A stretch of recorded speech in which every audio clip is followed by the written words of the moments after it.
Hey everybody, welcome back to Parenting with a Purpose. I am your host, Donna Janelle. I'm your co-host, Pamela. And as you know, here at Parenting with Purpose, our aim, our strive, our mission is to bring the responsibility, nobility, and beauty back into parenting. As we know, parenting, there's challenges. It doesn't matter what age your children are, there are challenges in parenting. However, even though there's challenges, there's so much beauty in parenting, right? It's so much, there's some tears of joy and tears of sadness, but at the end of the day, we want to make sure that our kids are successful, right? Every parent wants to make sure that their kids are successful. And, with that being said, our other thing is, listen, our saying around here is that parents are the bows, our children are arrows, and they will land wherever we aim them as long as we, as parents, give them the proper tools to be successful. And with that, you know what that means, because you can't give what you don't have. So here at Parenting with Purpose, we are equipping you to have so that you can give. Maya Angelou quote says, when you learn, you teach, right? So that's what we're doing here. And when you have, you give. So you can't pour from an empty cup, right? I know that's like an old saying, and I don't even know, is it an African proverb, an Asian proverb, an English proverb? I don't know what proverb it is. However, it is true to the fact that you cannot pour out of an empty cup, because all you're going to do is here, right, Pam? Like get married. So today, we've been talking about, I don't have any stories about my 17-year-old, right? I don't have any stories about, the one that tested my indicator. Surprisingly, y'all, and I don't know if it's surprisingly or through prayer, that this girl is okay right now. She did just have the flu and pneumonia, so she's probably just still trying to recover from that, because she has not done anything to me right now, y'all. I don't know, because she's requesting a lot of hugs lately, though. She's requesting a lot of hugs, so that's the space she in right now. So I ain't got nothing to say about her testing my inner gangster. She's trying to test my inner love right now. That's all. But we've been talking heavy. Pam and I, we've been talking heavy about a mandate on parenting, right? What does that look like with the climate that we're in, given the things that the government are now removing from under our feet, different services, right? And how it affects our children, and it affects how we parent in general. So we want to continue the topic about one, I believe, and Pam, correct me if I'm wrong, do you believe there's a mandate on parenting right now? Absolutely. It's like you definitely have to pull up. Yeah, pull up. I was going to say, with a real parent, step up. Pam, you're saying is like, listen, pull up, right? So that's what we talk about today. Is like, what is parenting? Here we talk about parenting with a purpose. What does that actually mean? What does that look like? How do we, what does that look like in everyday living? So Pam and I are going to hit this topic tonight because we think that it's very important that, that we grab a hold of and really be able to strategize of how we need to do this differently, right? Mm-hmm.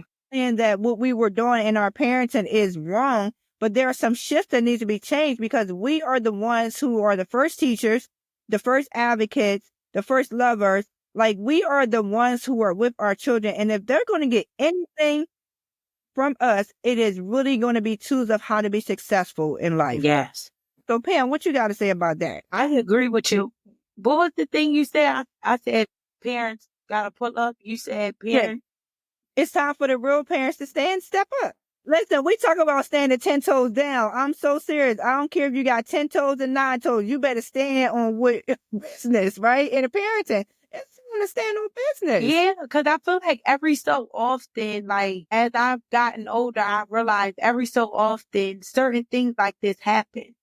Whether it's in a month's time frame, or you say years, like every 3 to 5 years, I feel like something traumatic like this happens. And I was watching a clip from CNN, and the lady wanted to talk about something, and the guy was basically like, well, is this affecting you? And she was like, no, it's not affecting me. He's like, so what are we talking about then? And she was like, hold up, you're being very rude. Because just because it's not affecting me or affecting you or your family doesn't mean it's not a topic to talk about. So with that being said, like me personally, I'm not being affected by it, but I am, because it affects some of my family members. So it affects how they think they're going to be able to show up, or they're debating if they have to quit their job and then go find another job, or they're really like scrambling right now, almost like panicking, like, what do I do? Like, I got to make sure my kids is good. I use these transportation services. I use these different before and after care programs. So what are we going to do if they're taking the funding from me? Is it going to increase? How am I going to pay when I'm only making this much a month? And as I said on the show before, we might got to go back to what we know. With remember, it was somebody in the community who would keep all the keys. Yeah. Yep. I think that is so, and I was talking to Akil, and I talked about the same thing. Like back in the day, when we were fighting for civil rights, human rights, voting rights, and all those rights, like even though we were fighting against them to do it, but we still made a way in our community of how to get these things done, even while we're fighting government. So it's a such thing as you can fight for what's right, but in the meantime, in between time, what we going to do? Like, we ain't just going to sit around and wait for you to hand us what's already ours because we paid our tax money for. Like, yeah, we know that's a fight. We paying you to do stuff that you're not doing. Okay, that's a fight. But in the meantime, between time, what does that look like in my everyday living? Absolutely. Do we put everything on pause or freeze? No, you still got to work. You still got to show up for the pull up for the children at this point. Forget showing, you got to pull up and do what you got to do. We got to put our big boy, big girl pants on. And like you were saying before, and stand firmly 10 toes down. Like, don't be afraid to reach out to the community, because whether you know it or not, you have a voice in your community, and all it takes is a knock on somebody's door. Yeah. Like, what does your schedule look like? Just going around surveying what everybody's schedule look like. Cause as I stated before, you're not the only one who's going through it. Some people don't want to speak up. They like, I've been used to figuring it out. I'm gonna figure this out, but what is it gonna hurt you by knocking on the door to survey and then letting your community know, hey, I realize 78% of us have children that are still in school that can't be left alone 100% by themselves. I noticed that 25% of the parents do not work, or this is their work schedule. We can alternate days. We can do this to make it work. You get what I'm saying? Come together instead of allowing the division to separate us even more. Like that, because the whole concept, when we talked about parenting with a purpose, we talking about it takes a village. Like, let's get to the village. Like, let's get back to everybody in the community knows our children, can correct our children, and really be responsible to raising our children together. I think that, the way that the world has turned is like, you don't even know what your neighbor's doing anymore. Like, and then your neighbor kids, like, that's not how it's supposed to work. Like, they're not supposed to trust that my kids can play with your kids. I don't even know how you operate. Like, it don't make no sense, right? I think even though we are in the time, it may seem dark. Akil said something on the last show where he said that it's the best that it could be. It's the worst of times, but yet it's still the best of times. Because we can really stand up and really create some great things right now. There you go. That create where I was thinking that when we was talking previously, the creativity is now being tapped into, and that's the source we can tap into. My main source is God. I'm gonna keep it funky with you, but that source right there, creativity. When you get some hard trying times, that creativity come out a whole nother way. Listen, the music now, I know that you might be familiar with some of this music, Pam. Don't start. Back in the day, we would say make $1 out of 15 cents. Like, when we was able to make things happen with the little bit that we have. So I feel like now is the time for us to really, like you said, be creative and just being able to, do life. Like, I feel like this is not like a restart, but it's like a reboot. Like really reboot some things. And I think in order for the community, the state, and even our country as a whole, as a world, I think the mandate on parenting is so necessary because we are the ones that creating these children and building these children to make change. So if any change is going to happen, it's really going to happen in our households, right? How we do life, how do we communicate with others? And, it trickles from your household to your community, from your community to your city, to your state, to the, to the country and to the world. That's how it's supposed to work. It's growth in all those areas. So if we don't have our households together, if we are scrambling and chaotic, like, oh my God, what's going on? We might have taxes, we might not have taxes. Using taxes, as a savings account, right? We don't know what they're doing with the government.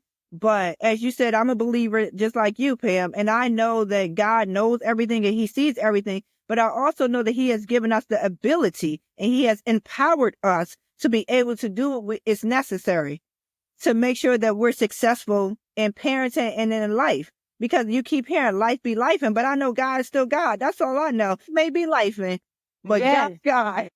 absolutely. But hold on. I think I might gotta disagree with you when you said you think it's a reboot. No, I think it's honestly a reset, Reset. a Yeah. restart. Like, Oh, cause if you think about it, every day that we get to wake up and be in the land of the living, we are getting a restart at what we didn't do yesterday, what we didn't get to do. It's a whole new experience. I call each day an experience because you don't know what doors you're going to walk into, what doors you're going to have to leave. So each day it's an experience. And at this point, we're getting a reset. Just like when COVID happened. What happened? That was a reset and a restart for so many people. Look how many businesses evolved. Look how many businesses came out of COVID. Look how people came together. Yo. Listen, Pam, they was coming together when we weren't supposed to come together, right? And do you get what I'm saying? So it's like right now, I think it's a charge, whether people want to believe or not, it's a charge that are on the people of God. Mm-hmm. Yeah, I definitely. And what are you going to do in trying times? If you say you got faith, you say you believe, what are you really going to do in trying times when times get difficult? Like you said, it's already been given into us. So go ahead and let that thing burn. And, I think, again, when we talk about parenting, this is such a teachable moment. Like, what we're dealing with is such a teachable moment. Like, if we can show our kids how to strategize, how to really, be creative, even at such a young age, I think that this is a time, honestly, parents going to shine because what we're able to give our kids, because it's like we're being forced, some of us are already have been intentional parenting, right? But there's people who really didn't really see the urgency in it, right? But now it's like you're back against the wall. Like, hold up. Like you said, I love how you mentioned COVID because I've seen like people came together. We weren't even supposed to come together, but they like, listen, they homeschooling these kids. I know nothing about no daggone Zoom. I got them sitting here. I'm still in my nightgown. How do we come together where they all have class, even in the same house? Like, it was crazy because you have somebody on Zoom that's in kindergarten, somebody that's in first, somebody's in middle school, somebody's in high school. Then you got your college kids who are being Zoom. Like, I literally had every age being Zoom. And it's like, okay, we won't need a community for this. But no. And then it was like parents who've never been technology savvy, who didn't even know.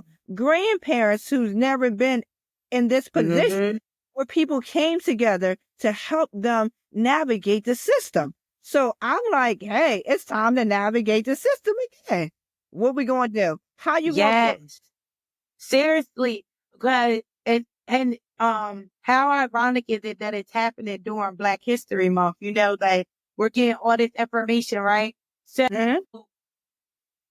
I mean, take it. People can take it how they want, but I've never really been into like, oh, this is Black History Month.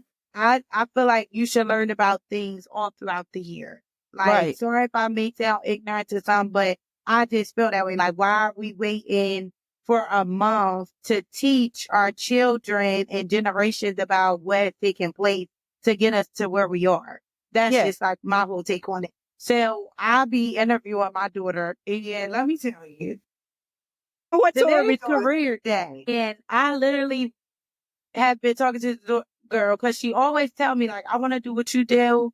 I want to work in the banks. And I was like, well, the way you get money and, make money, I think you're going to own the bank. And she said, for real, Mom? She said, and they going to call me and I'm going to say, this is Victoria. How can I assist? You?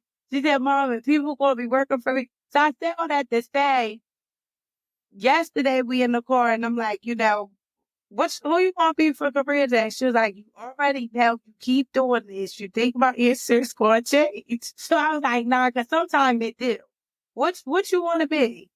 She was like, Mom, sometimes I really don't know. I said, and you know what? That's what I love about you because she loves the arts. Victoria has loved painting, drawing, everything in that area of the arts since before she was 1 because I introduced her to that by the time she was like 2 months. So we was always painting every week. So then she got she loves music. She loves singing. Now she's into dancing, but she still does all 3. So she was like, Mom, I don't know if I want to be a dancer. I like helping people and I like money. So maybe I could do all of it. And I was like, yeah, there's a way that you can. She was like, so maybe I'm gonna be a professional ballerina nurse. And I was like, okay. God, no. And she's so serious. She's so serious. So today, I was like, what's going to be your speech? She was like, when I grow up, she was like, Mom, I'm not going to tell them the ballerina nurse because they're not going to understand me. I said, okay, so what you going to when I grow up, I want to be a nurse. And the reason why I want to be a nurse is because I watch how they help people. I watch how some nurses care for people, and I love to care and help people, make people feel better. I said, and you keep that regardless if you become a nurse, the professional nurse, ballerina, whatever it is, you keep that in you because like you said, you love to see people caring for people. You love to help people feel better. Keep that inside of you. So going back to what are we instilling in our children? What are we teaching our children? And right there, that's a lesson where I can pull up people in the past. Right. Connecting our Martin Luther King, our Cleopatra, our Rosa Parks, connecting them, saying, hey, because we talk about this monthly because, like I said, she changes.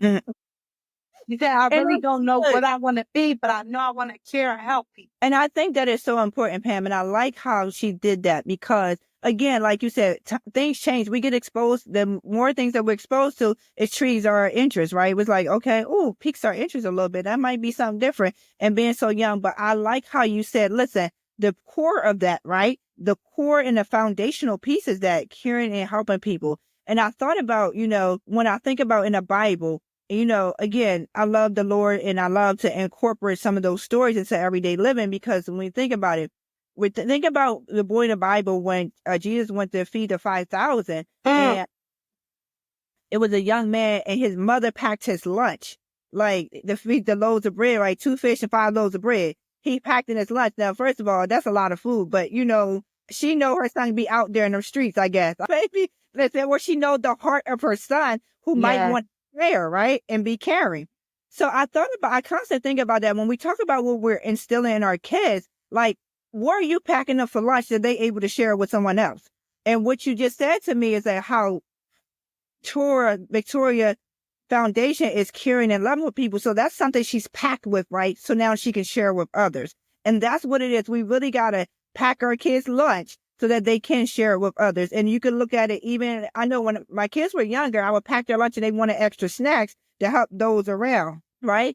So that story is always dear to my heart because if he didn't pack his lunch, how was the 5,000 got fed? Whatever that little bit that he had God blew on it and made it more, right? So his benefit is to feed her son, but her son is able to feed others. So how are we pouring our kids where they can feed others? Yes. Oh, so look, yesterday was sunglasses day, right? It's Spirit Week. How about she didn't think that I had packed her stuff. And I was like, if you don't stop playing with mommy, I'll be on it.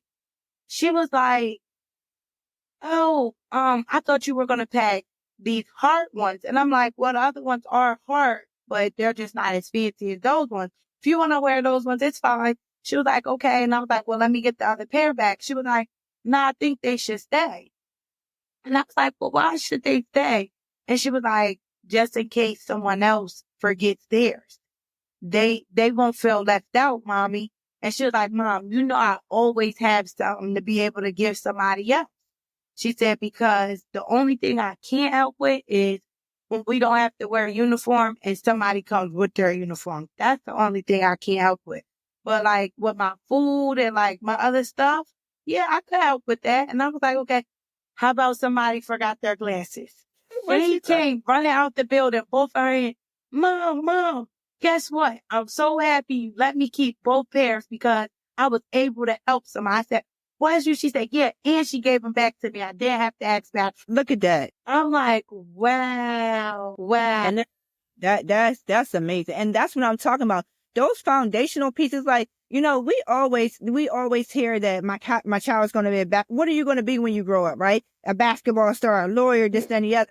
And like so much parenting has been focused on to getting our kids to be those things, and yet missing the whole foundation piece, because you can be, the wealthiest person and have just a disgusting character, bad integrity, right? So a lot of times that we look at these external things with our kids, like, all right, what makes our kids successful? Because they got a good job, because, they're famous or whatever. No, what makes our kids successful is what are we instilling in them? Like, what kind of character they have? What are their integrity? And I think for so long, we've missed out on what is the foundational pieces in parenting.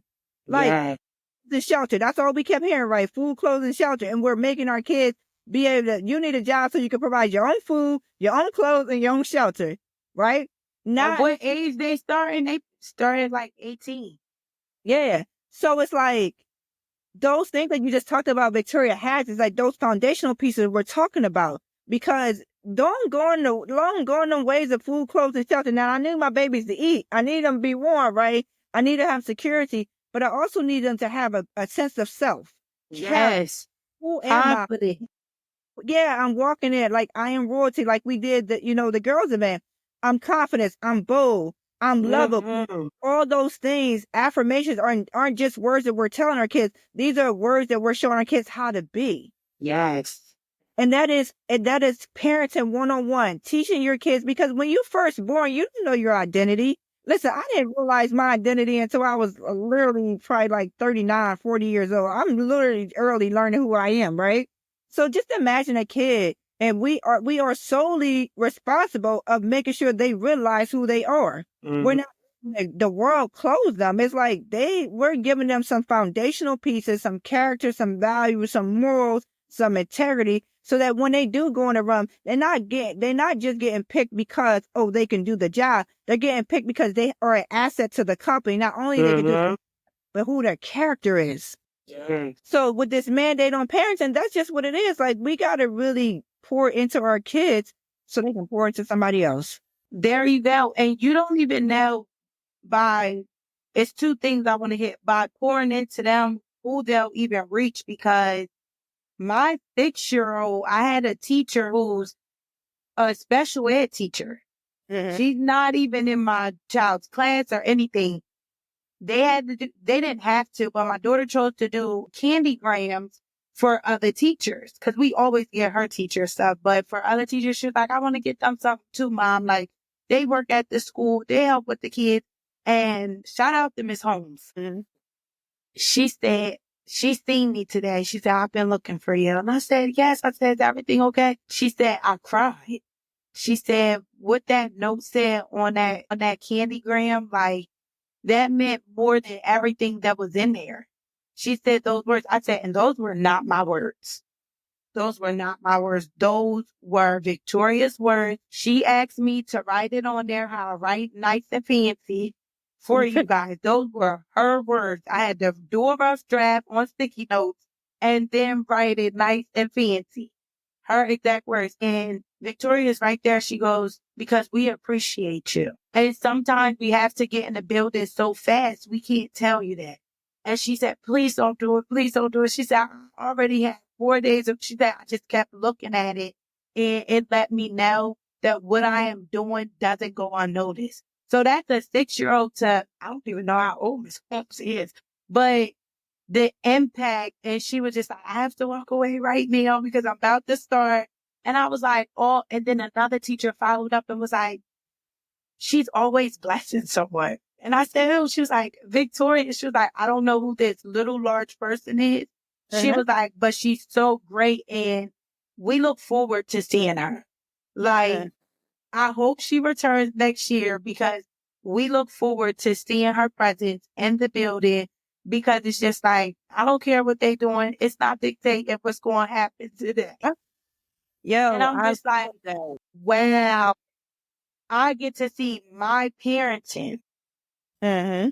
I get to see how I'm pulling up, me and her father, like those times when we like, girl, you are not listening. No, she really is because she is a product of us and she is showing what we're instilling in her, regardless if we think she listening or not. She really is because it comes back to us tenfold, and then back to the community. Remember when we had the community, people knew each other way better. People were more in touch way better. So there was more love. There was more unity. Now that everybody has went their separate ways, like you previously said, I don't even know what my neighbor does for a living. Like, I don't know if they have children. I don't know what goes on over there. Why?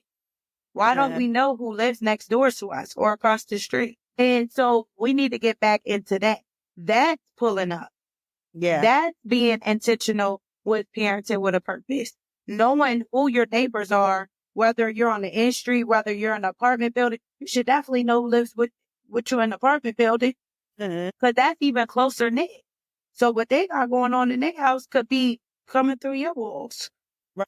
Yeah, and I think I like there's two things that you said. I know you got more, but I like the first thing when you were saying how you never know who they're going to impact. And so for so many years, I don't know if you heard this when you were younger. What are you going to do in the future? What are you going to do in the future? Oh, they're going to be something when they grow up. Instead, they are something now. Like right now, like we're not just creating stuff just for their future. Yes, we're creating stuff for they to be successful in their future, but we need our kids to be successful right now. Like, what are we right now? Wait till they get older. This is going to happen. No, they can make such an impact right now. Josiah in the Bible, and I know I keep going back to the Bible, Pam, but there are so many stories and so many things when we think about parents. And I'm like, yo, who was Josiah's parents? Because that boy was 9 years old, 9-year-old king. Like, for real, being able to really pull up and show our kids, like, that song used to be like, our children are the future. Yes, they're the future, but our children we're supposed to skip out the first 18 years of life and say, oh, when you 18, you're going to be this. Or when you 18, you're going to be standing like that. I can't wait to see you when you 18. No, why are you acting at 1 year old? What we going to do about this? All these temper tantrums. Hello. That is so good. I never looked at it like wait until you're 18. But then here's the caveat to that, right? 18, and half the time, I'm telling you, I've been coaching parents for a long time now, Pam.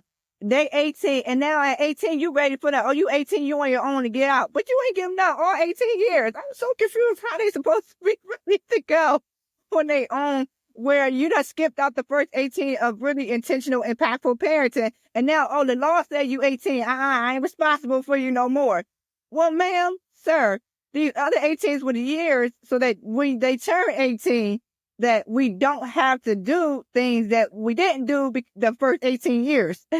Like, I get baffled at people when I'm coaching families. Oh, they 18. They need to find their own place. First of all, what age did you find your own place? And how did that look out? And how did that work? Like, where? Let's go into that because were you setting them up to by 18 to have their own place? Right. Did you invest in some business? Did you show them financial literacy? What did you do to set them up? Again, it's not about, I'm just here providing food, clothing, shelter. Parenting is more than that. I think we got to understand parenting is more than food, clothes, and shelter. That's parenting 109. Recognize and understand that it's more than food, clothes, and shelter. I just need for all the parents out there to understand it is more than food, clothes, and shelter. Young, old, it don't matter. All ages. Parenting is more than that. And I get baffled, Pam, by, people in the generation above me, older generation, because I'm, in that, when they say, well, that happened to me when I was younger, look at me, I turned out fine. I'm like, did you? Did you? Oh, okay, silence in the room. Okay. Like, this something that's okay to keep, but then you have to remember that you have to move with the times. Like you said, oh, what should I categorize you as? Because you love making your little side remarks about me, Doc. So what should I categorize you with at this moment? Yeah, no, but because they'll be like, You ever hear them say like, oh, that baby grown or that baby moving too fast or it's another one on the way? No, you guys were just treating the baby so baby-like that you thought they were slow. And really, your child could have been doing this. Right, right. You just wasn't allowing them to be. My No, but grandparents right. was You, hilarious. yo, the parenting back in the day was hilarious. For real, I'm so serious. And then they got offended when we started doing it a little different. They like, that nigga said, what? Don't bring that baby over here. Man. But it's crazy. Like, oh my God, it's so funny though, because some stuff you hear, you like, now for real though. And then when the kids come back to you talking about that doesn't even make no sense. Now they disrespectful because they tell them what you said ain't even adding up. Like, that don't make no sense. I remember a situation with she was younger and she was talking to my dad, and my dad from an older generation, and my daughter is having a conversation with him, right? And she was saying, and she wasn't being malicious or anything, but she was like, oh, well, that's just pure ignorance. My dad was like, you ignorant. Ignorant. And she never called him ignorant. She said that based on the conversation, ignorance. And she's using the word ignorance as if the lack of knowledge. Like she's using it in a proper way. My dad got so offended, told her not to ever come back to his house. The girl was 3 years old. She was 9. Oh, don't you disrespect me in my house. Man. She was so confused. She was like, I never called him ignorant. I was saying that based on the conversation, that was an ignorance, just lack of not knowing. Like, that's all I'm saying. And then she said, Ma, I went to the dictionary and tried to show him the definition of. She made it work. And I don't know how you write kids down there, but she said, I don't know how you raise them kids down there, but you raising them kids to be disrespectful. That man. I was like, what? So when they told me the whole story, and I was like, well, yeah, that was kind of in ignorance, but not on her behalf. It was more on his behalf. But I didn't want to say it because the next, I might not be able to come to the house. Like, it don't need to be both of y'all.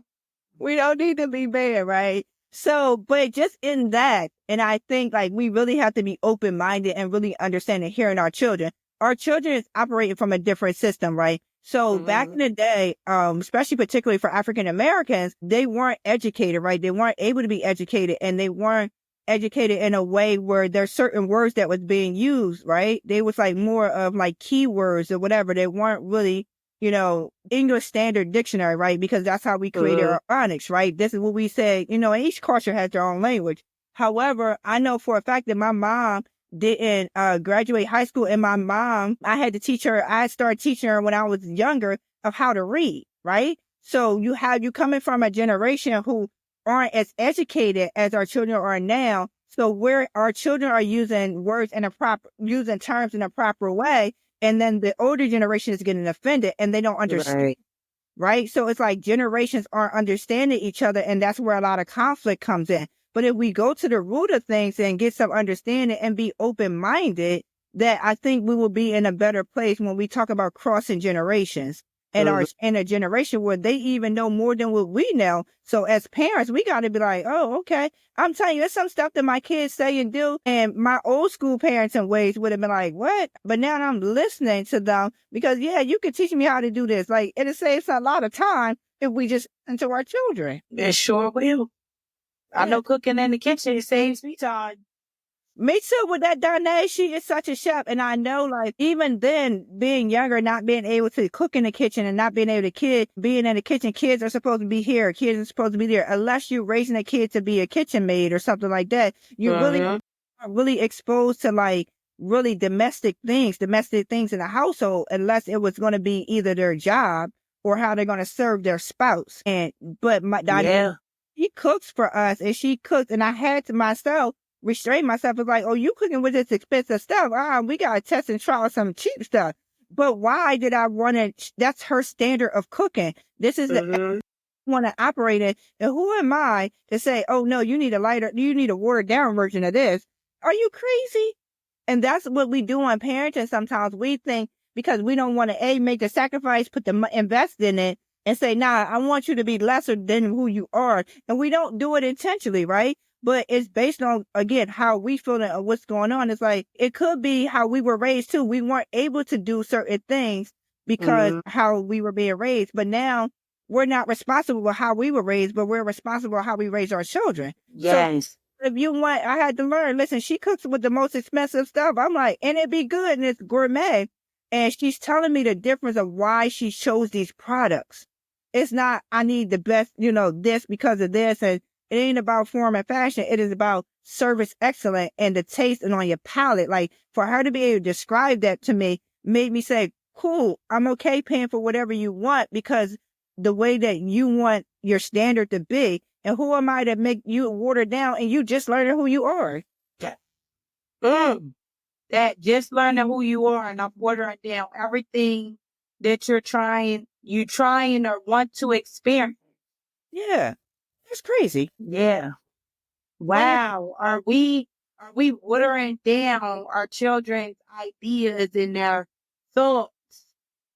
Because when we were helping the young ladies do the budget board and I gave them a word, I said, your vices. How much money do you spend on your vices? They were like, vices. I was like, yeah, things that you do outside that you really probably shouldn't do or spend money on. And one young lady once already had a mission to be setting her child up. Mm-hmm. She said, I could pull money from my vice. So that goes back to, you want the most expensive and this, that, third, but why would I want to take that from you? Her thing is, why not take this from myself when I know I really don't need it? So now I can invest in my child. So what are some things that we can pull back from that we really don't need so we can invest in our children? So they can get the best experience, even if it's just a one time they experienced it. At least they experienced it. Right. I like that. They had the opportunity. Because I thought about this, like a lot of times you hear parents say, I can't afford to do this, I can't afford to do that. And I'm not saying that, it's called like, what are we willing to do so that we can get this? Not this whole, I can't afford this, right? When I'm coaching families, right, I'm asking them about family vacation. What do you do? What kind of time you spend? Because I don't know, I think I mentioned on here, like when my kids were growing up, my goal was for them to see every state in the United States and figure out the historical fact in that state, right? Whatever is going on in that state that's part of teaching, right? I don't school teach my kids about history of each state. So that was my goal. We're going to every state in the United States to figure it out. So that costs money, right? But it also costs investigation and research so that you don't have to spend as much money. So a lot of times parents say they can't afford that, but I also see them buying Gucci, Prada, Michael Kors. It's like, sometimes I get it. You want some name stuff. That's why Marshall's, TJ Maxx is there, because you can get some real name stuff on a cheaper budget. I'm just telling y'all. Absolutely. You want Michael Kors? You want Prada? Okay, but go to TJ Maxx and Marshall because you're going to get a 50% off and it's still in style, look cute. You want the name on, okay? So I'm just saying. But sometimes we invest our money in the wrong things. And I won't even say invest because when you buy those purses, whatever, I don't know what's the return on that, right? So we put our money in some wasteful things instead of. So Pam, when we talk about pull up, that's what we're talking about. How are your investment is? It don't take much to look. Listen, parents, every state has stuff national. Anything that's national is free.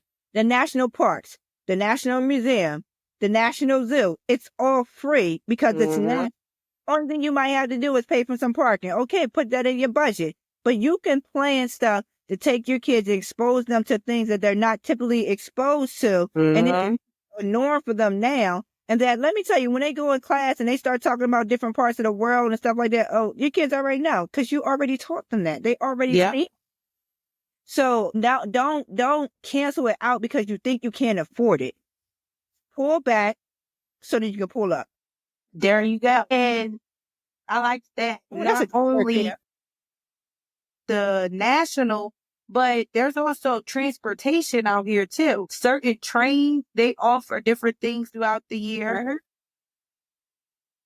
The Greyhound, they offer different specials. And then if you get their membership, their tickets are like during certain periods of months and time frames, they are so cheap. So even if you don't have a car or, you don't want to get on a plane and different stuff, there are other ways for you to travel also. Exactly. You need to be, we talked about being resourceful. You said resetting, like there's things that we need to do to be able to teach our kids. Like, again, it starts with us. I'm not waiting for my kid to learn about history based on what the school system decides, what they decide they want to omit. So if I did that, my daughter is 6 now. Say I started when she was 1. That means she don't. That's crazy. Yeah, That's crazy. That's a little goofy. Like, let's reset some stuff. That's yeah. And I think we don't think that, though. I think a lot of times parents don't think that, again, because they focus on food, clothes, and shelter. Like, really, how I'm going to make ends meet. Well, understanding that if we don't want our children to have the struggle that we have, right, or we've had, there are some things that we need to do with our parenting now to set them up successfully. When we talk about giving them tools, right, like, we're talking about how do we, set them up now. And I think, again, everything is a teachable moment. Everything is really not, like, I feel like we have to be so intentional with this parenting that, in order for this world to change, it starts in our house, man. Yes. As Really we stated, in our home, just take a moment to reset. I know they say if it's broke, don't fix it, but some things need. Wait, if it's not broken, wait. There go your young mom. They say if it's not broken, don't fix it. Yeah, you said if it's broke, don't fix it. There you go. Up there with that. Oh, I'm sorry. That was If it's not broken, don't fix it. You was trying to call an older thing.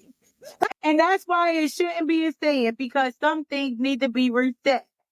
Exactly. Just because it's not broken, that doesn't mean you leave it there either. Right. Some things can find a new home. Some things need to be removed out of your home. So you can reset properly, because little do we know, we pulled things from the generations before us. And we don't even realize it. Yeah. It's already put into our bank. So, like, you ever see people who hoarder or like hold on to stuff? My oldest brother and my mom, they do that bad. Like bad. Like, to the point, it's like, you need to share. But that is what mindset? That is because Poverty.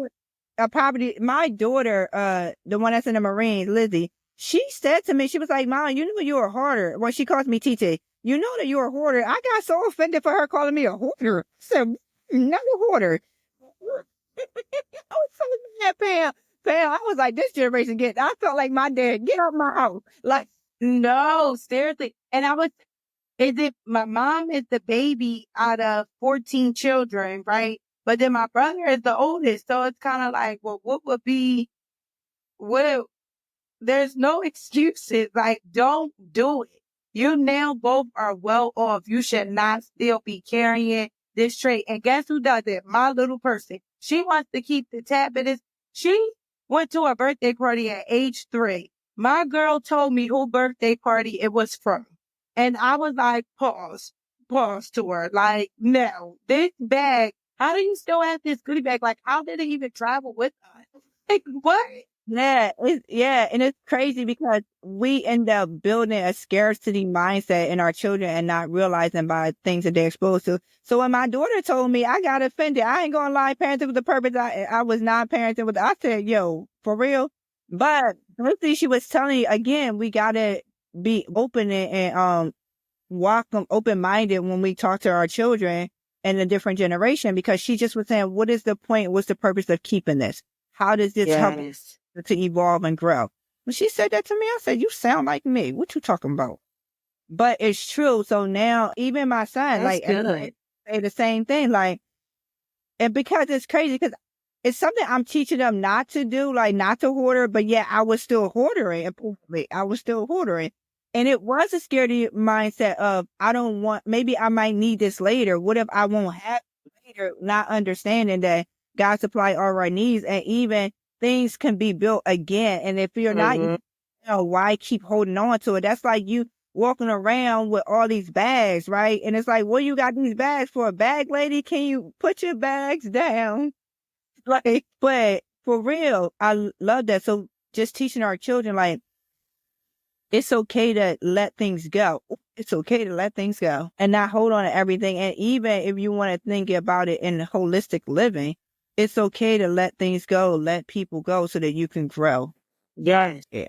And a lot of us had challenges in that. I'm not sure about your generation, because your generation be like, I ain't doing it, ain't having it. But my generation, the generation before us is like, no, okay, we got to hold on you. We got to fix you. We got to do this and we got to do it. Your generation said, that ain't even my fight.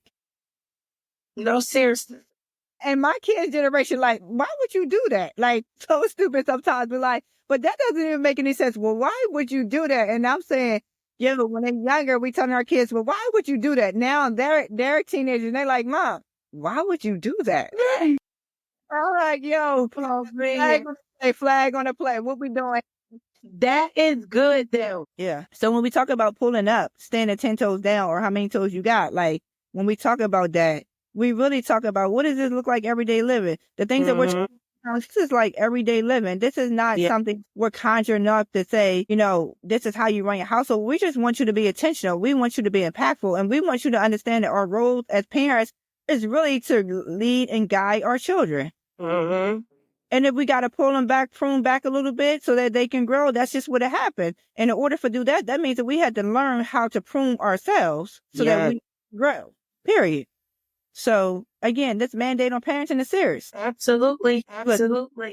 Ain't no government gonna run my kids, my household. Around here, we put in the work. And that way, when our children go out in the world, things that will try to attach themselves to them, they have wax skin, it just roll off of them.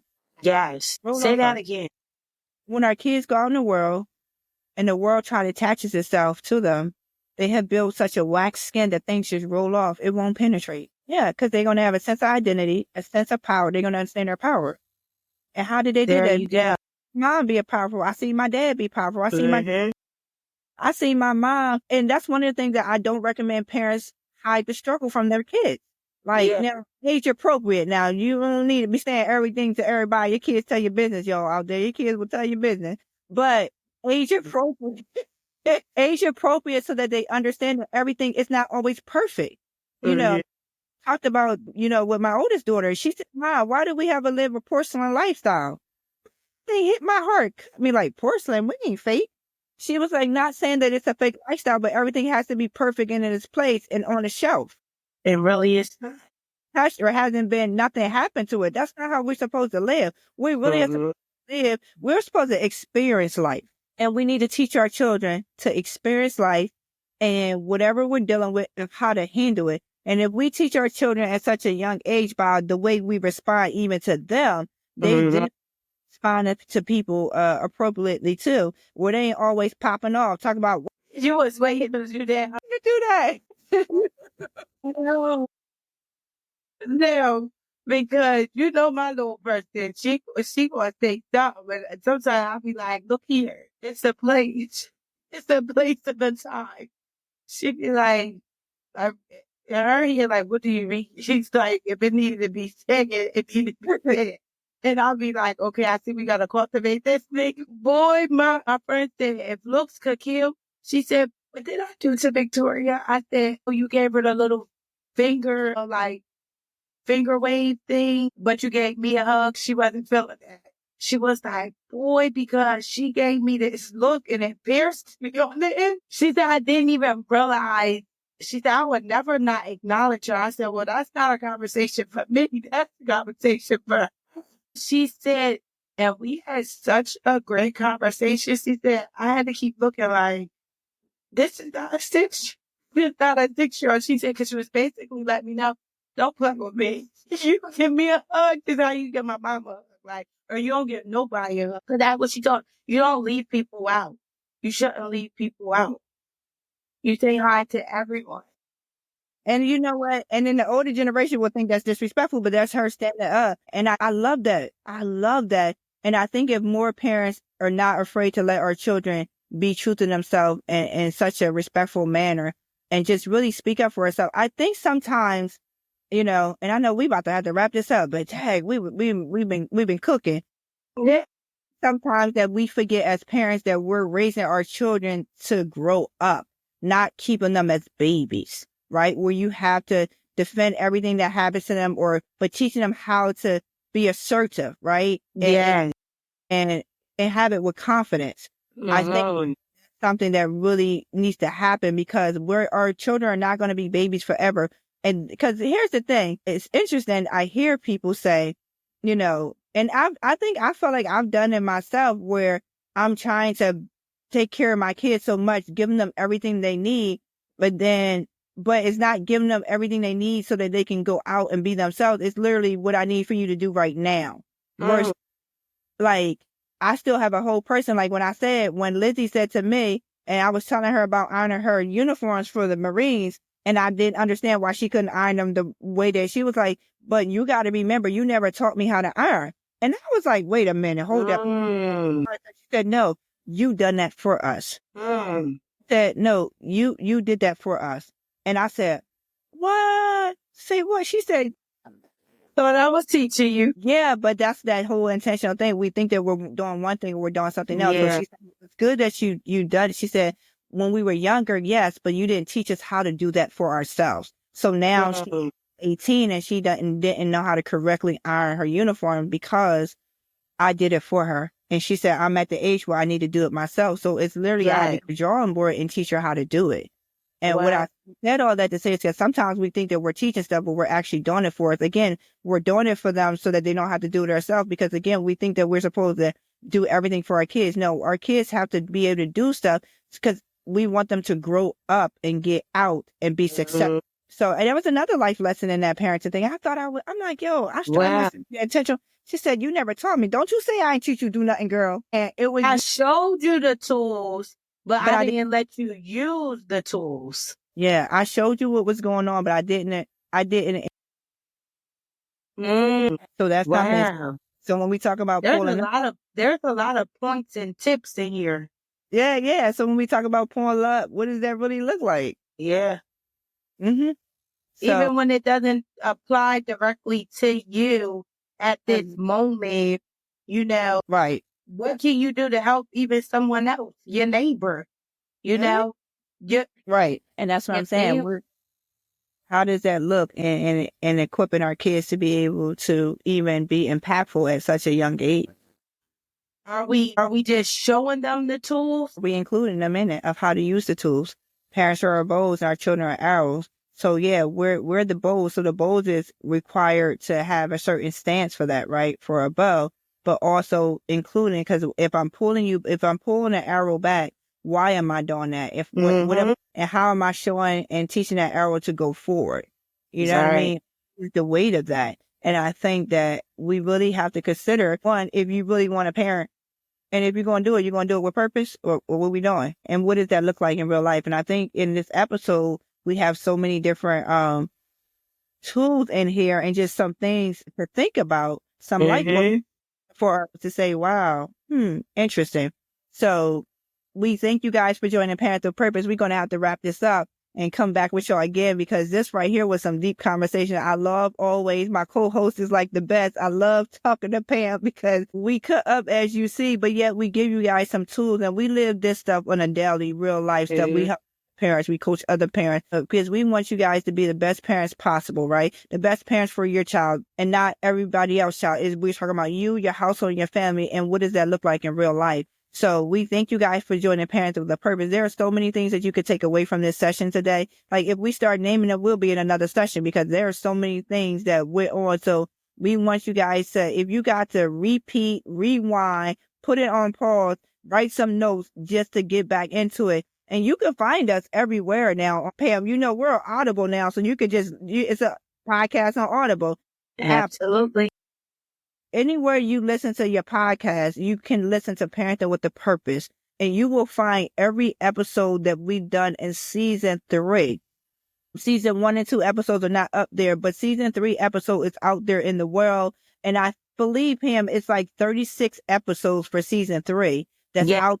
Parents can just listen to as you're driving, however you want to do it, as you're taking a shower, whatever you want to do. Really listen to it and pause and take some notes because there are some good things that's been coming through here. And again, we just want to equip you with the tools to know that you can parent with a purpose. Like it doesn't matter who you are, how you were raised, how you weren't raised, like whatever it is, that there is such a mandate on parenting that requires you to dig deep. And we say stand 10 toes down and pull up. Go ahead. Yes. And just remember, as we said, as you take time to listen back on previous podcasts, that it's okay to reset. It's good that you realize that you need a change. So if you got to pause, reset, so you continue to evolve in life, so we can not just show our children the tools, but also include them in there so they can be evolved, and that we're setting them, we're not just setting them up for success, but we're setting them up to have character and to be somebody, not just in the future, but right now as well. All right. Yes, yes, yes. Until next time with Parenting with a Purpose, again, I am your host, Donna Janelle. And I am your co-host, Pamela. And we are here to bring the responsibility, nobility, and beauty back into parenting. We are the bows and our children are arrows, and they will land wherever we aim them eventually. Now, we're not promising they're going to do this tomorrow because it ain't happening. We didn't do it the next day, right? But they will land and they will be successful given the proper tools.